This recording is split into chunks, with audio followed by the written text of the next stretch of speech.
Mute myself here. Hi, can everybody hear me okay? Oh, awesome. Thank you. Now, you guys are the experts for teaching online. Although I have taught online and hybrid, I also work at a brick and mortar district. So, give me heads up if there's anything I need a little help with today. But I met Heather. I guess Heather saw my talk. We're both in the new to coaching group with Allison Peterson. Is anybody familiar with her? When I first started, oh, I see some head shaking. Yes. When, um, when I first started as a coach 3 years ago, she was a mentor for me, and she invited me on her Facebook Live to kind of talk about some things that I've been doing recently, around the big question of what is my impact as. Oh, let's see if I can get my screen to move here. Um, what is my impact as a coach, and how do I track it? Right? Because I know you guys know as coaches that we have um, we have feedback from teachers. We have evidence from the classroom and how our teachers are performing and how our students are doing. But there's kind of a triangulation piece that I really kind of felt was missing when I was doing reviews with my superiors was how um, how do I show that I'm providing material and support? Because as you guys probably know, not every teacher is ready to engage with the material you give them when you present it, right? Sometimes they are in a different space, sometimes they are resistant, and sometimes we think something that's really engaging, people aren't engaging with, or vice versa, they're engaging with something that we didn't realize was really something that we should be including.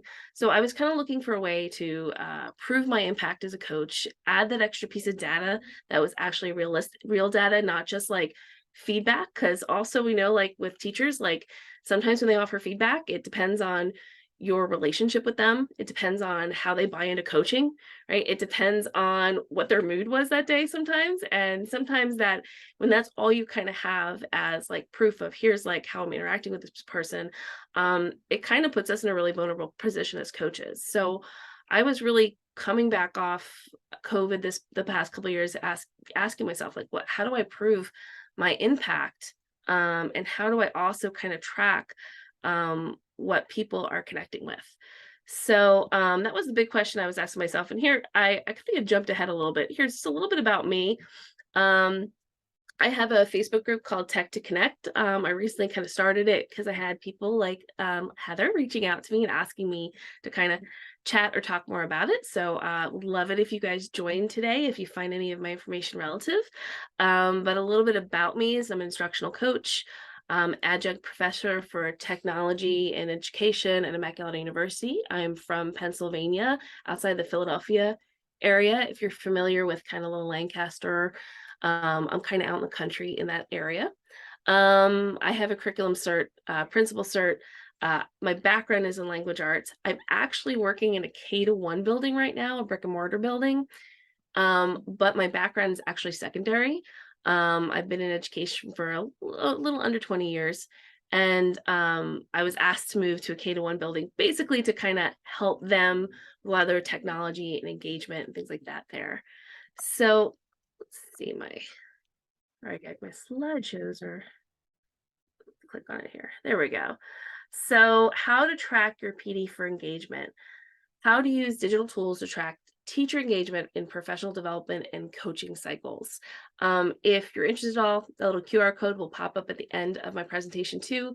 That just puts you on my mailer. It sends you a little free how to prep for professional development. Let's see. But my big question is, how are you currently tracking your coaching? So, how are you currently tracking your coaching? I'd be really interested to know if you want to pop it in the chat. How you're tracking your impact as a coach? Are you tracking your impact as a coach? I'd love to know a little bit about how you kind of show your impact at your institution.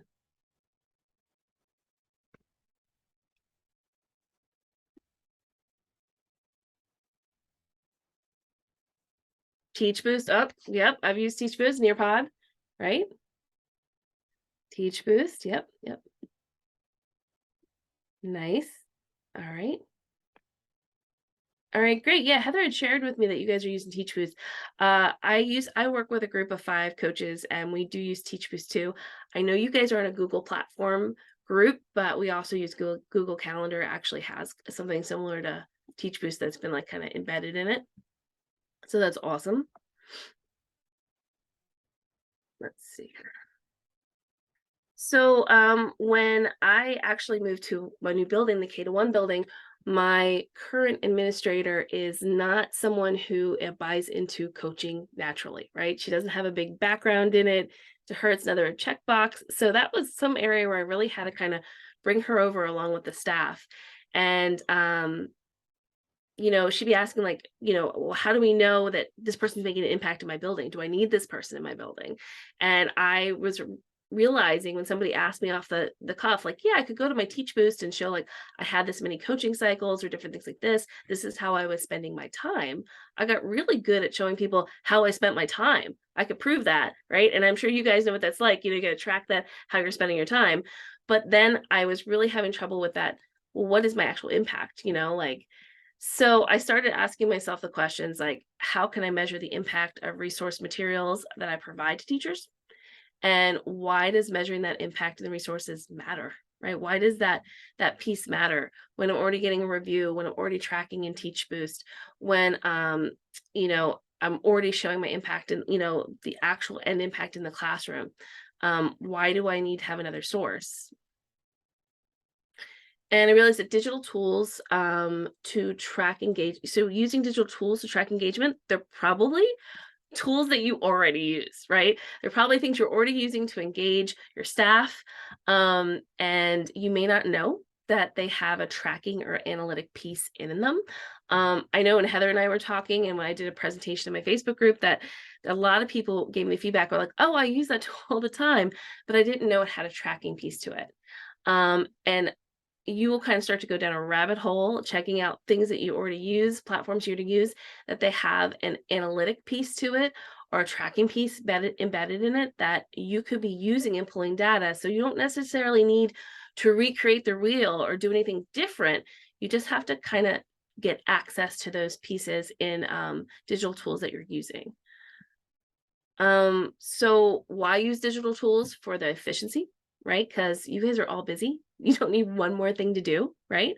The accuracy of it, because it takes kind of that feeling piece out of it and kind of that piece that is subjective, right? When you have a solid piece of data.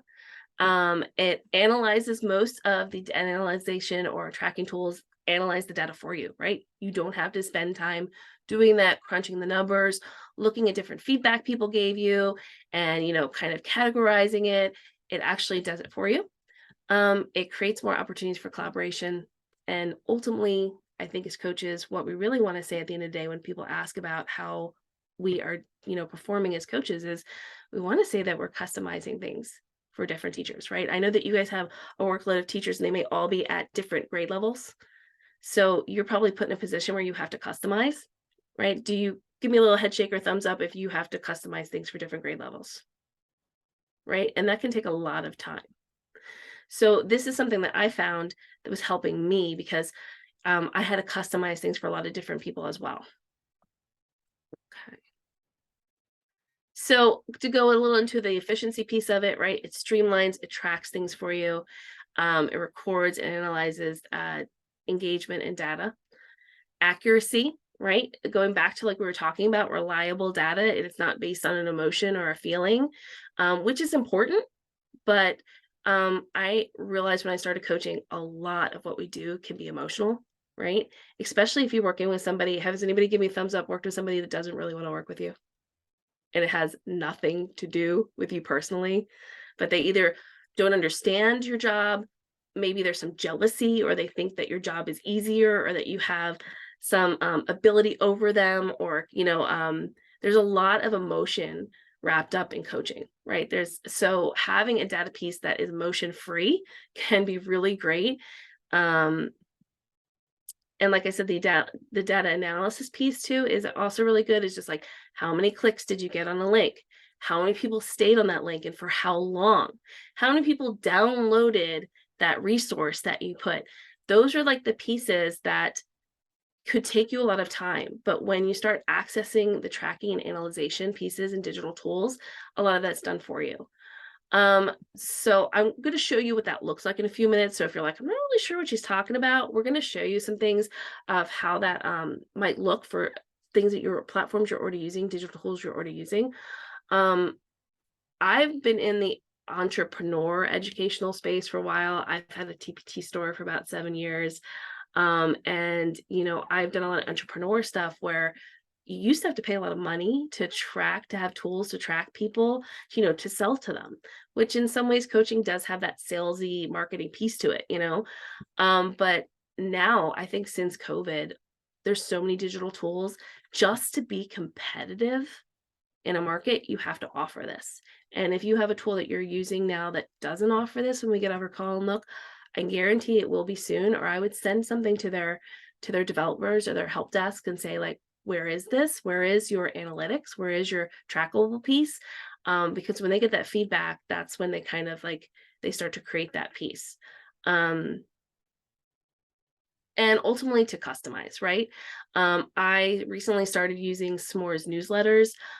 We had a lot of new materials coming out in my school district, a lot of things where my PDs were getting canceled or getting pushed back for other things. And I really had to still show that I was creating worth and value.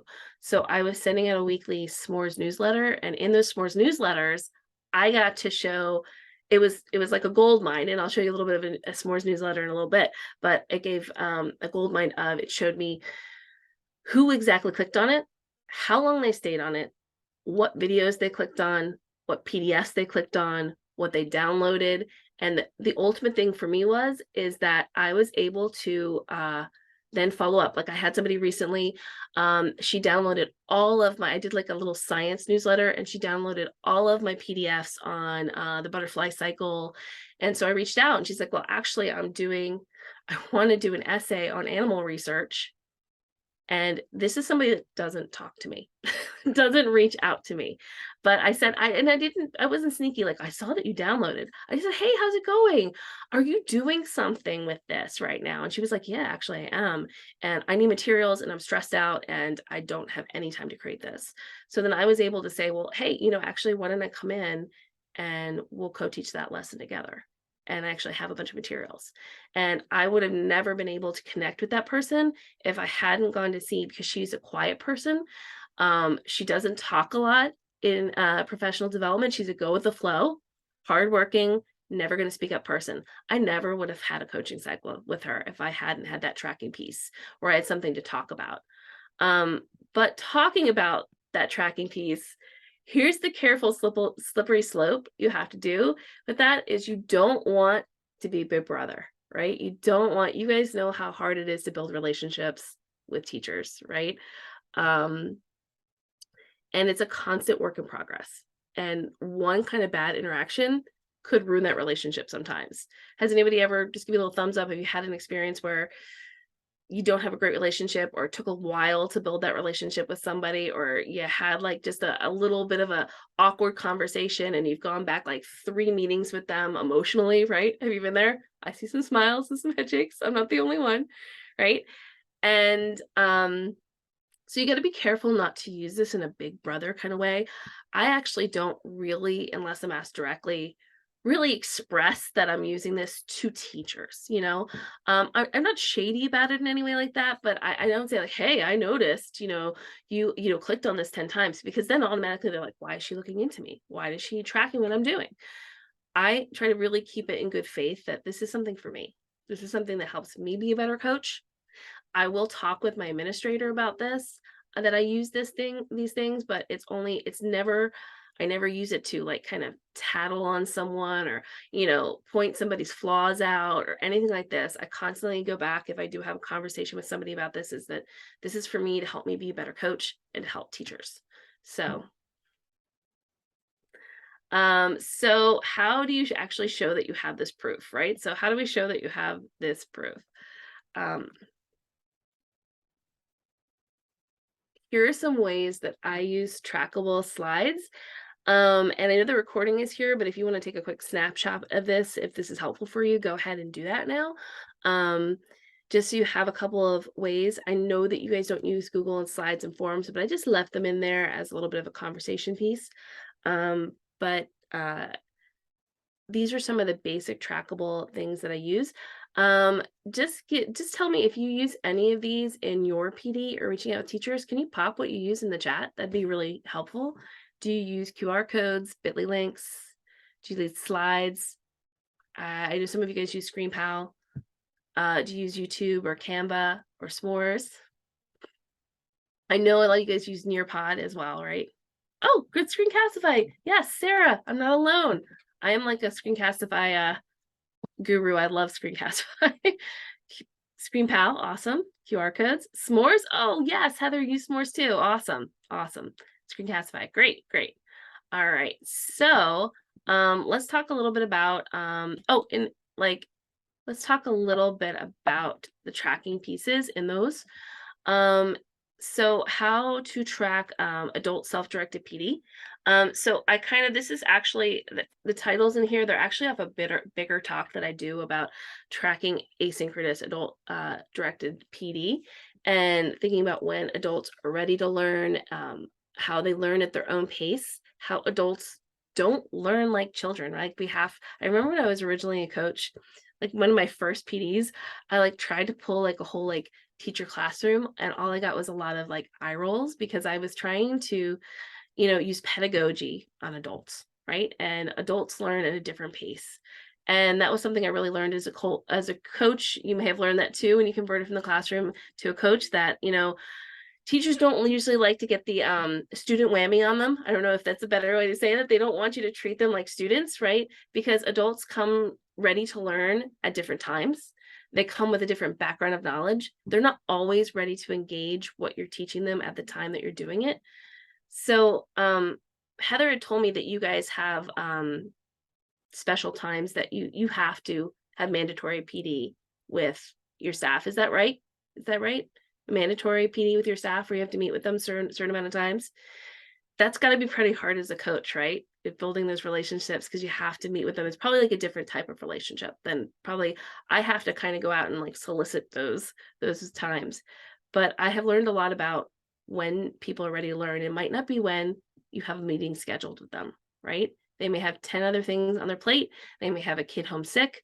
They may have other things going on, and they may not be really ready to learn. So another reason why you want something that's trackable is you can say, hey, check out this link later, because maybe they are really, has anybody, just give me like a thumbs up if you've had an experience where you've gotten on with somebody and it's your time with them and they're super distracted. Right? They're super distracted. It's really hard not to take it personally, right? But you guys are all at home, working at home. Maybe we get some working moms. Do we have any working moms in the group? I see Sarah's got somebody there, right? I'm lucky. I would have my 11-year-old asking for snacks like every 5 minutes if he was here today. He like has no concept that I'm online and he can't just pop in and ask for a snack. Or I have 3 dogs downstairs, so I'm like, I hope I'm not jinxing myself. Like I'm hiding upstairs where they can't find me, because that's distracting as well. So sometimes adults aren't ready to learn when you're ready to provide the information. But if you have trackable links and trackable pieces, if you're providing a article, you're providing a video, you're providing some other, presentation that you did, it doesn't mean that that person won't go engage with it later, right? And sometimes we write them off like they were super distracted, they didn't hear anything I had to say. But that person could go back later and access that article you were talking about.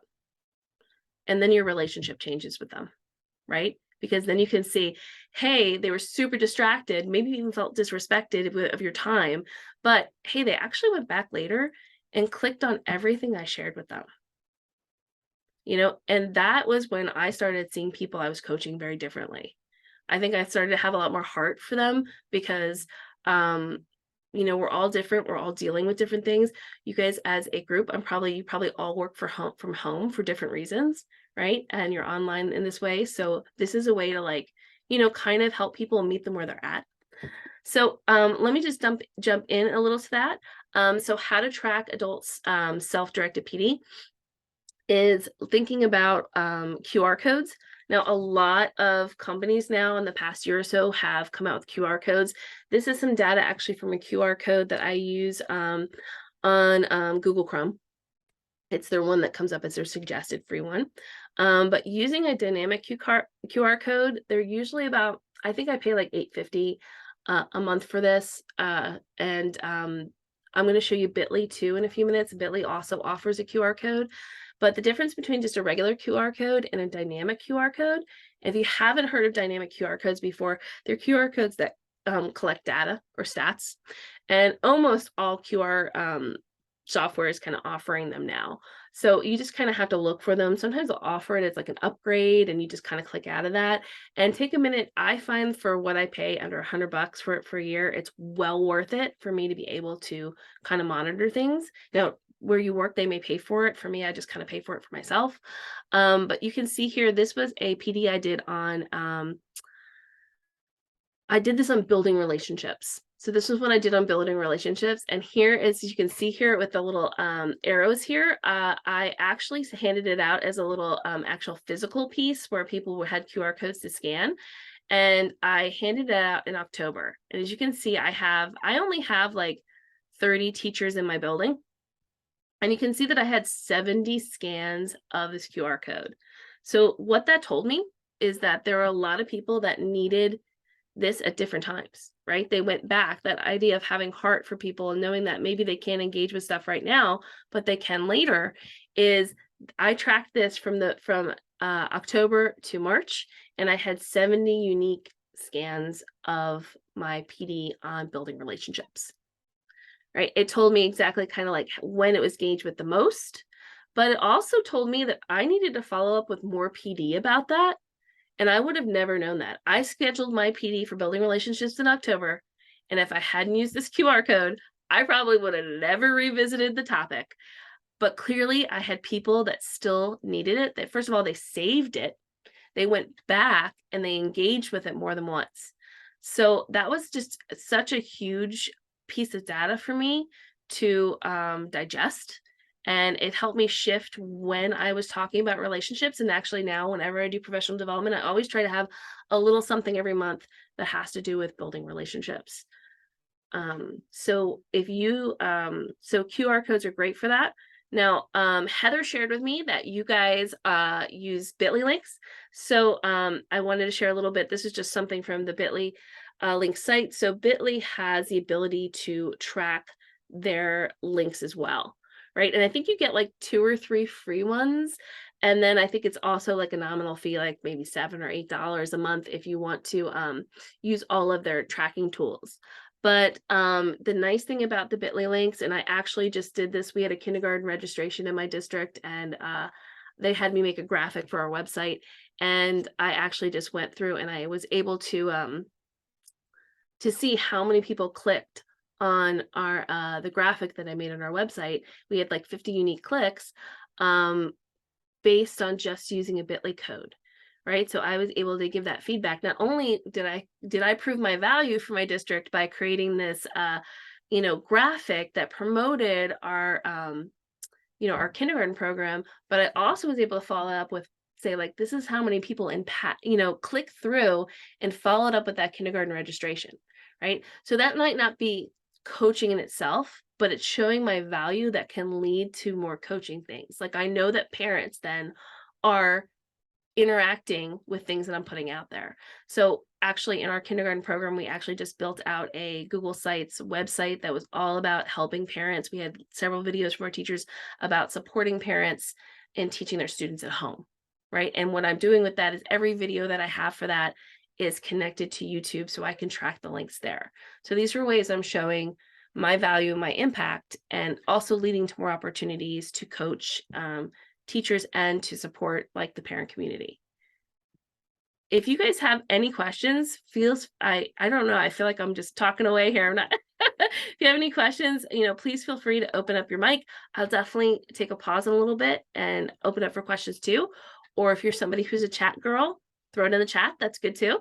But here's what I was talking about here. Oh, go ahead. Somebody have a question? I do. Did you say that, or did it? I can't really tell, but it shows when it was accessed to. Yeah, depending on what you use. Like if I go back here to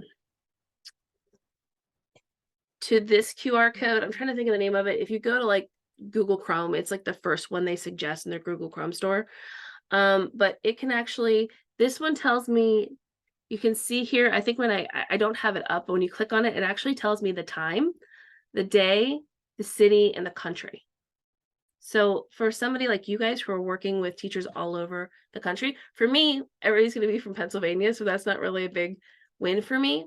But if you guys are doing like a larger PD, especially as like a group, where are your people connecting from? You know, like maybe that might tell you, like, I don't know if you guys do perform bigger PDs, but that could tell you what time of day is the best time of day.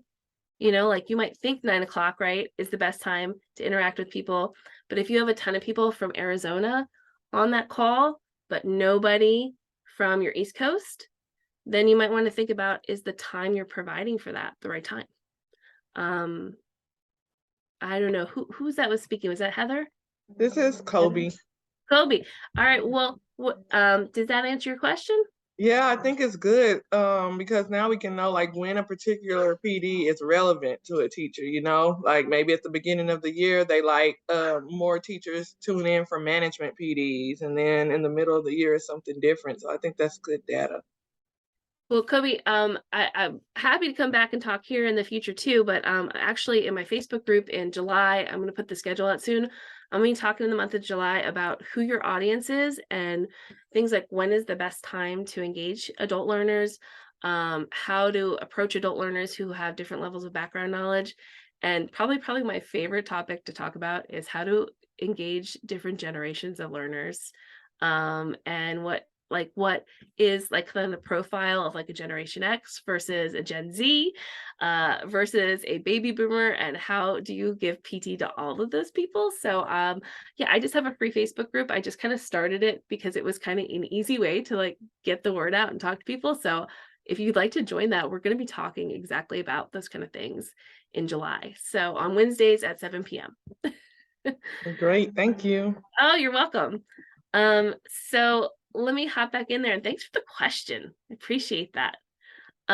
So let's go into the bit.ly links.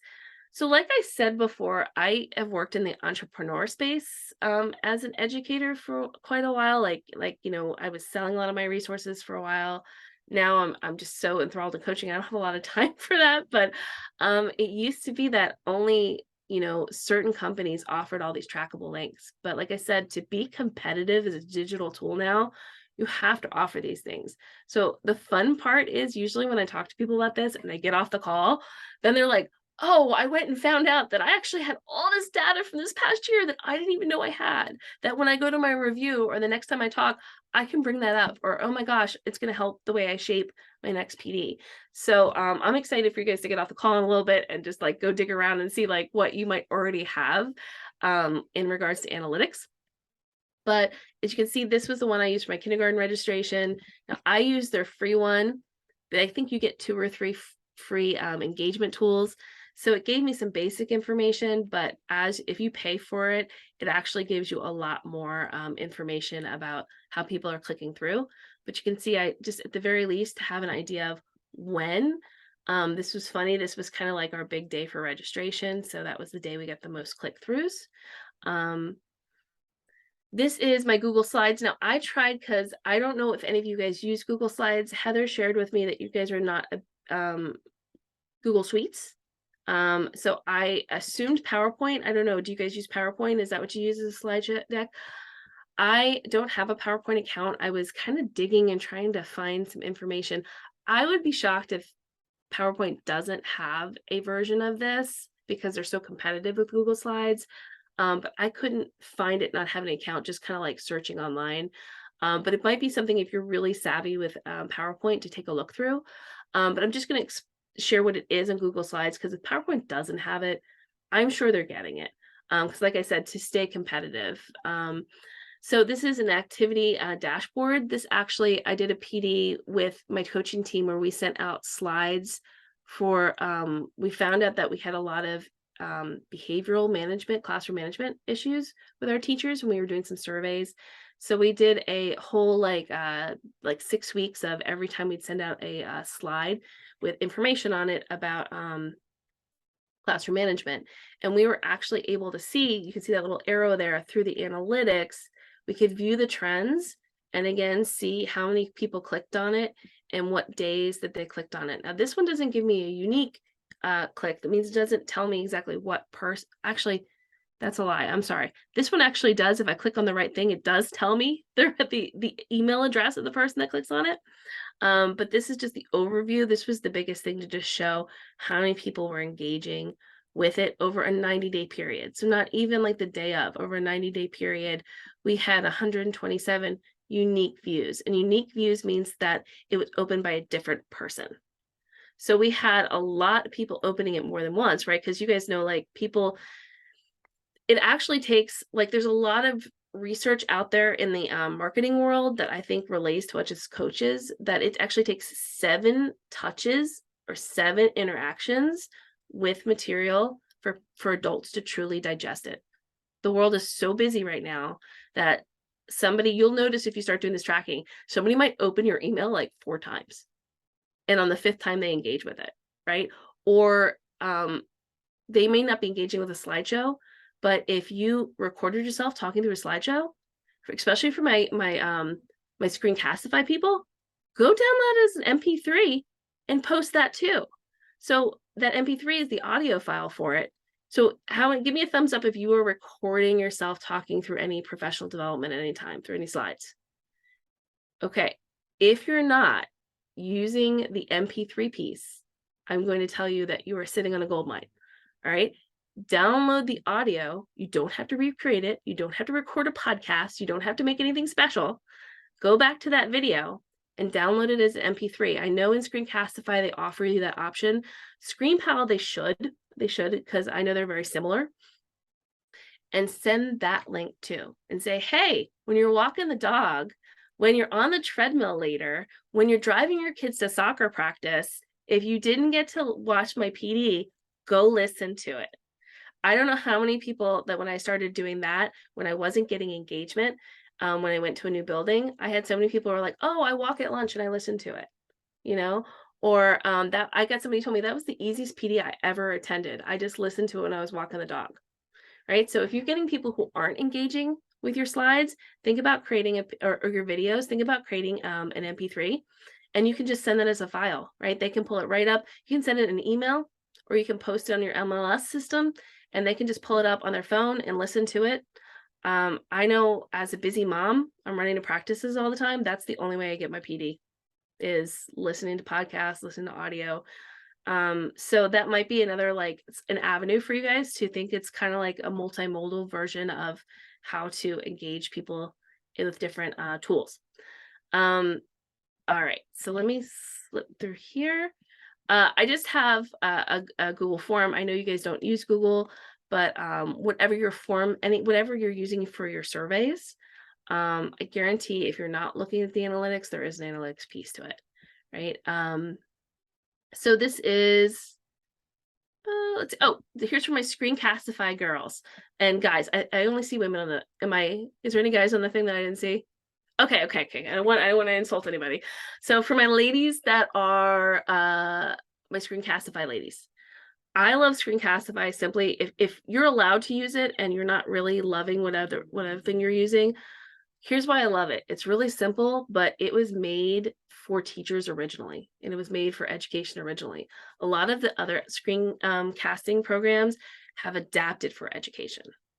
And so one of the reasons I like them is that they have all this free PD too on how to use them, and they're really simple to use. They actually have one in there that's for kids too. So you can actually have your students, it's like 10 or 15 minutes, go take their PD. You don't have to create the PD. They can go take it on the site. So that's really great about Screencastify. But also what I like about it is they give you a zillion different ways to download your and share out your screencast. And it's really great because you can see they have a QR code in there. They have, you can email it. So it's a lot of ways to reinvent what you're using and trying to get that kind of multimodal engagement from people, is offer it in different formats, right? Offer it in the MP3, offer it in the MP4, share a link. So kind of going off in another talk there, so I'll stay in my lane here. We're talking about tracking. So you can copy the shared link here, and you can actually see how many people viewed it. Is anybody using this already in Screencastify where you're seeing how many people viewed your link? Oh, awesome, Sarah, you are? Great, great. So the nice thing about this is you can show that you can see how many people view the link, and it was really funny. And this is where it gets back to not letting it be a gotcha. But I had a PD where my admin wanted everybody, it was like a snowy day, nobody wanted to stay and do this, and she had me record all of these screencasts, like, there was, like, 4 screencasts, and she said, "Once everybody's watched all 4 and answered the Google form, you can leave." Well, of course, everybody answered the Google form after, like, 15 minutes. They didn't know I was tracking them all, and this was one of them. I have 30 staff members, 12 people watch this. So I could turn around and make that a gotcha, like, oh, they didn't do, I could have gone to my admin and said, they didn't do what we asked them to do, right? They didn't watch it. But instead, I took that as I looked at the 4 videos I had. I saw the one that was watched the most. And I really thought about why didn't people watch it? Yeah, I'm sure there were a few people that were doing a gotcha. They didn't know they were being tracked and they just wanted to get out of there. But then I realized that maybe a lot of my staff already knew that information and they really didn't need to watch it again. And maybe 4 videos was just way too much. And that wasn't fair to them to have them sit through it, and they didn't find value in it.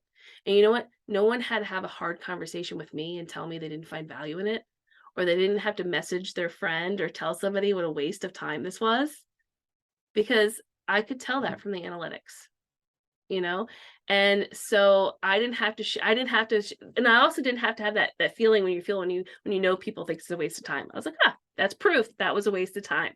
I never shared 4 videos in a row again, you know?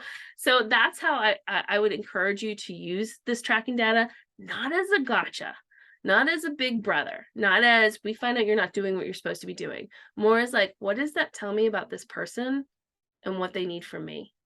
Right? And how might I not be performing for them, or how might I need to reach out to them differently?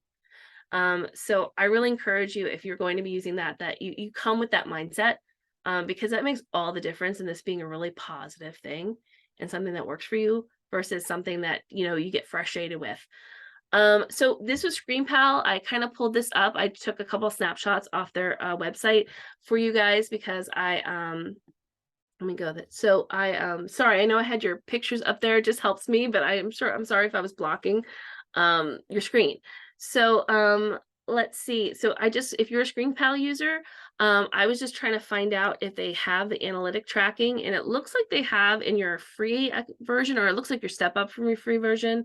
They have the shared links creation and a custom links, which custom links probably tells me they most likely provide you some type of analytics if they're providing you custom links. But for sure in your more advanced versions, and I don't know, Heather, if you know, like if you guys, if your organization pays for that, or if you guys pay for that. But the advanced analytics and audience insight definitely is what I'm talking about. So that looks like it's in the upper 2 tiers. So if you're a ScreenPal user and you like using ScreenPal, and you can see how it says new, see how we were just talking about everybody's trying to stay competitive. So this is new because Screencastify rolled theirs out about a year ago, right? So I'm sure they're trying to provide, I bet you they even have more analytic features because they're trying to be competitive, right? They're kind of apples to apples in the same industry. Let's see, we're almost near the end of our presentation. I know I've been talking a while, but tracking adult self-directed PD with YouTube. Do you guys, I don't know, do you guys use YouTube at all? Do you post your YouTube stuff online? Okay.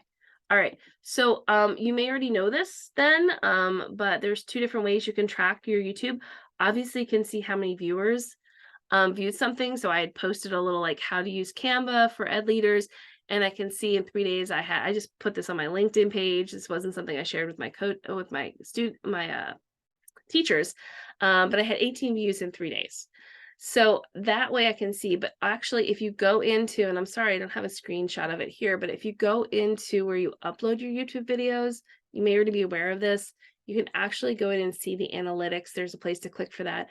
and you can actually see how long somebody watched something. And when I started looking at that, that was an eye opener for me because I was like, oh, look at all the people that clicked on my video. Great. But then I went and saw, oh, most of them stayed like 3 to 5 seconds. Maybe this video isn't working out. Maybe I am not opening it up correctly. Like, um, sometimes I was just really kind of babbling a lot at the beginning of my video and I wasn't getting to the meat and potatoes of my professional development and I was losing people. I went and looked at the videos that had the longest watch time and I kind of went back and analyzed what was I doing right in those videos, or maybe it was the topic that I was talking about.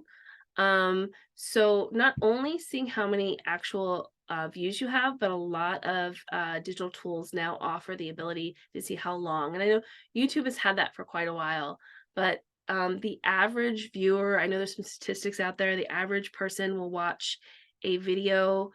Um, I think an average, I think it was baby boomer, Gen X, and millennial will watch an average video from that will run about 250 to 3 minutes. So I keep that really in mind. I know there's been some recent statistics I read. I'm trying to remember who I got them for. I don't think it was Gallup poll, but it might have been. That like Gen Zers um which is our youngest generation of teachers, right? Our young 20s, you got to grab them in the first like 5 seconds where they're not going to stay on your video. So, or you need to write a clear description or you need to give them a clear purpose. So you need to make sure that that is really engaging for them to stay on your video. They will just throw it in. Now AI gives you the ability to actually summarize videos. So that has been some of my latest video engagement I've had with my younger generation of teachers. They have actually just put my video in an AI chat and summarize what I was talking about. Which I don't know if you've had that experience, but I was like, well, I could summarize it for you. We don't need to put it in we don't need to go through that step where we are all going to pretend you watch my video. I'll just create a summary for you in AI if that's what we want as a group. So just some other things to think about in your timing with videos, but it told me a lot about how people were interacting with it. And let's go to our last one here. Canva. Does anybody give me a quick thumbs up if you use Canva? Does anybody use Canva? Oh, awesome. Natalie uses Canva. Anybody else use Canva? All right, see some head shakes. Sarah, Chrissy, I think Heather said she did too. Okay, awesome. So I don't know if you use Canva. This is a new feature for me, and I actually haven't had a chance to really test it out too much, but I actually, from somebody else I follow on Facebook who's does Canva designs had brought this up and I thought, oh my gosh, I should be using this. If you make anything in Canva, you're going to see there's probably like, if you pay at all, I know it's the 1250 version for educators that definitely provides this. I don't actually know if the free version provides this, or they may have a trial right now because I don't think they've had this that long. But you can go and click and you'll see this little little bar for analytics up here.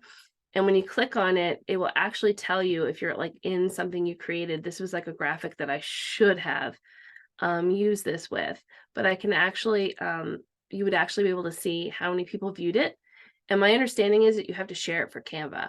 I have been somebody, I always download my stuff. I like them as, I'm old school. I like them as PDFs. I like them, if I'm making like a video, I like them as MP4s. And what I really need to do is Canva is, if you don't know the history of Canva, they started off they're an Australian company, and they started off as I think the girl was a teacher. They started off as a yearbook company, like 15, 20 years, like a while ago, at least like 10, 15 years ago.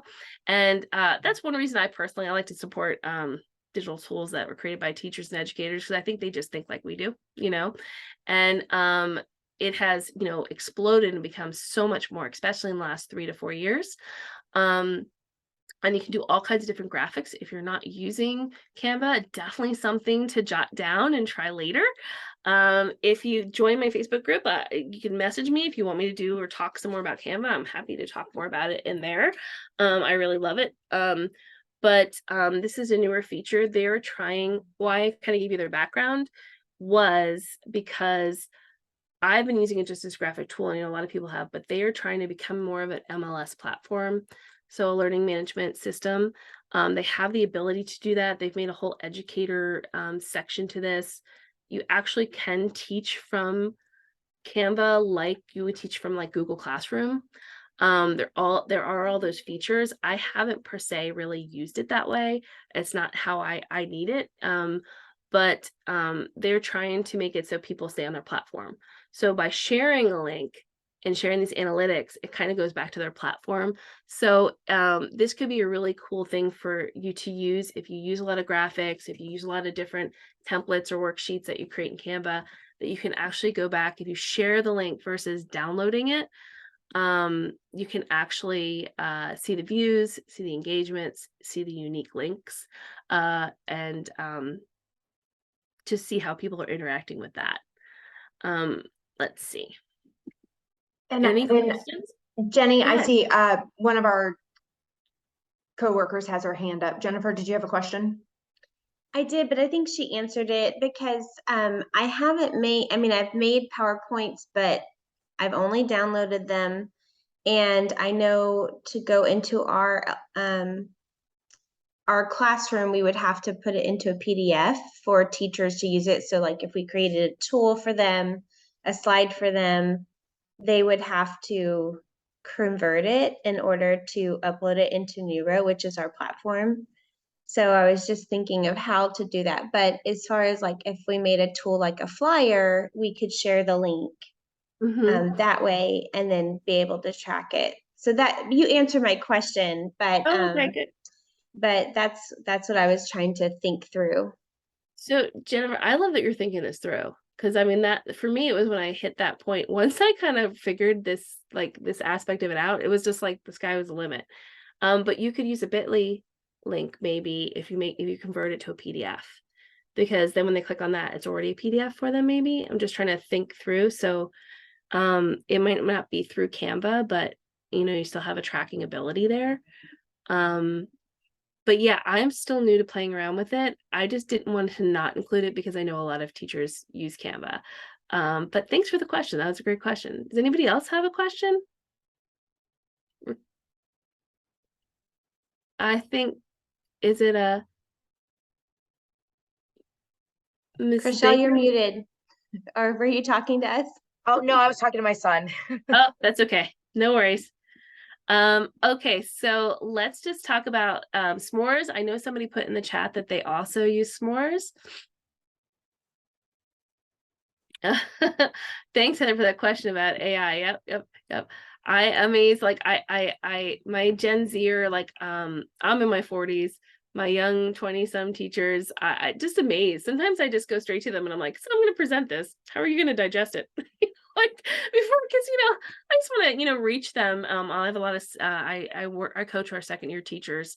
And so the nice thing about that is we have a lot of informal conversations around our coaching cycles, because they work as a group and we set goals and then they record each other and then we give each other feedback. And the one thing I love about being in a small group with that is that I just try to be really raw with them and be like, so I know that I'm a lot older than you and I want to engage, we had a lot of new teachers hired the past like year or two. I want to engage all those new teachers, like just be raw and tell me, are you going to read this? Like, how would you address this? How would you go through with that?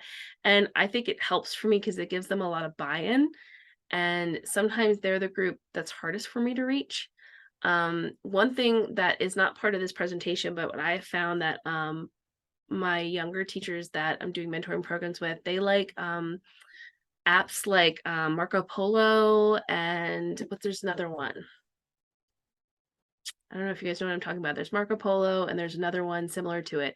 And it's just kind of like a quick The box one where it's like yes, Voxer, is that it? Yeah, Boxer, yeah. Yeah. They I had one guy, he and his wife, they both work in a district and they're maybe in the 25, 26. They're like, oh, we use that at our church to talk with all our people in our small group. And I'm like, oh, well, great, we can use that here. And it's just like a quick, like either audio or video message where people message back. But the cool thing is, this is that talking about that time to present when people having these links and things like this, or having things like Voxer is not everybody is ready to learn when you're ready to engage them. And so they can go back and leave a Voxer and maybe when they put the baby to bed at 11:30 is when they can answer that Voxer call, or they can answer that Marco Polo. And like I said, in the past, you might have thought they were like somebody that you didn't reach because at 3 o'clock, they weren't ready to really engage you when you had your professional development up. But that could have been because they know that they're going to be off soon and they've got a kid that's getting off the bus, and they're kind of half keeping an eye on the door, so having like other ways to engage people, um, it gives them the freedom to also know that they can be part of it later and they feel more successful. I think I saw a hand up. Was there anybody else who had a question?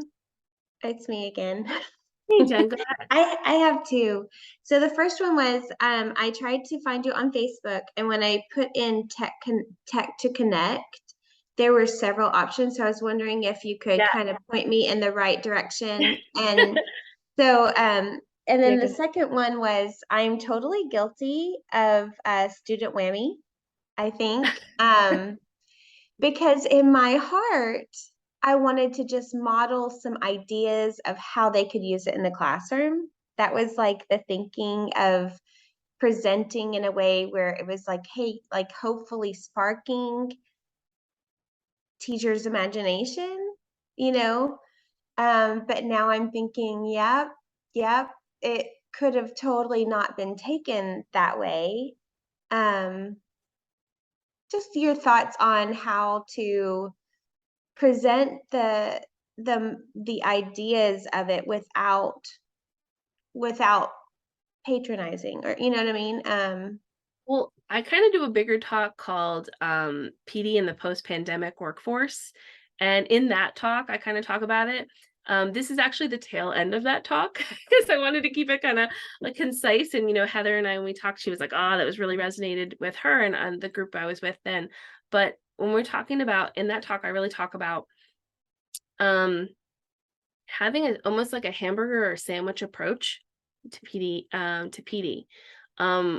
We have to try to get everybody. And the thing is, one thing I think that I started realizing how many different generations are currently in our workforce, and we get a lot of people who are interacting with things, and COVID changed things. It drastically changed things because all these different age groups of mostly honestly women, but there are men too, but mostly honest women that are in the workforce all had to learn how to use digital tools, all had to learn. So no longer were the millennials the one who had the keys to the kingdom, like they were the ones that were the techie ones, and things like that, or different groups. Like everybody kind of had it, even the playing field. But we still have people coming from different points in their lives, different points of experience. But now we kind of have this even way to address them. So I always think about it like think about your 7 steps of engagement, right? So that moment that you're having where you're trying to show them in the classroom, you should think about what are 2 or 3 ways am I engaging them before I have that moment with them? And then what are 2 or 3 ways I can engage them after we have that moment? Right. So, okay, you're kind of building it like a sandwich or something of that nature. Like, you think about your bread is like, maybe if you want to talk to them, so maybe you have an experience where you're going in that somebody wants to see these different ideas in the classroom, or that they need to see it. Maybe they're having trouble with their classroom management. Finding a little article about it, sending it to them ahead of time, or a couple of bullet point emails. Thinking about creating something like a Marco Polo or a Voxer as an afterpiece, right? Thinking about that moment that you're engaging them or modeling something in the classroom, there should be stuff that's happening before, just little bite size. It could be an article, it could be a short video, it could be just a little email with like bullet points. Hey, these are some things I'm going to try to do in your class. Try to keep that conversation going in really digestible short pieces. So then when you do that presentation in the classroom, then you're going to follow it up with, depending on who that person is and how you want to engage them. Like say, like for me, like we're on the s'mores slide right now. Like I might know all my first grade teachers are doing animal essays. So I might have in my s'mores newsletter, I might send out, something about a little writing piece or writing activity.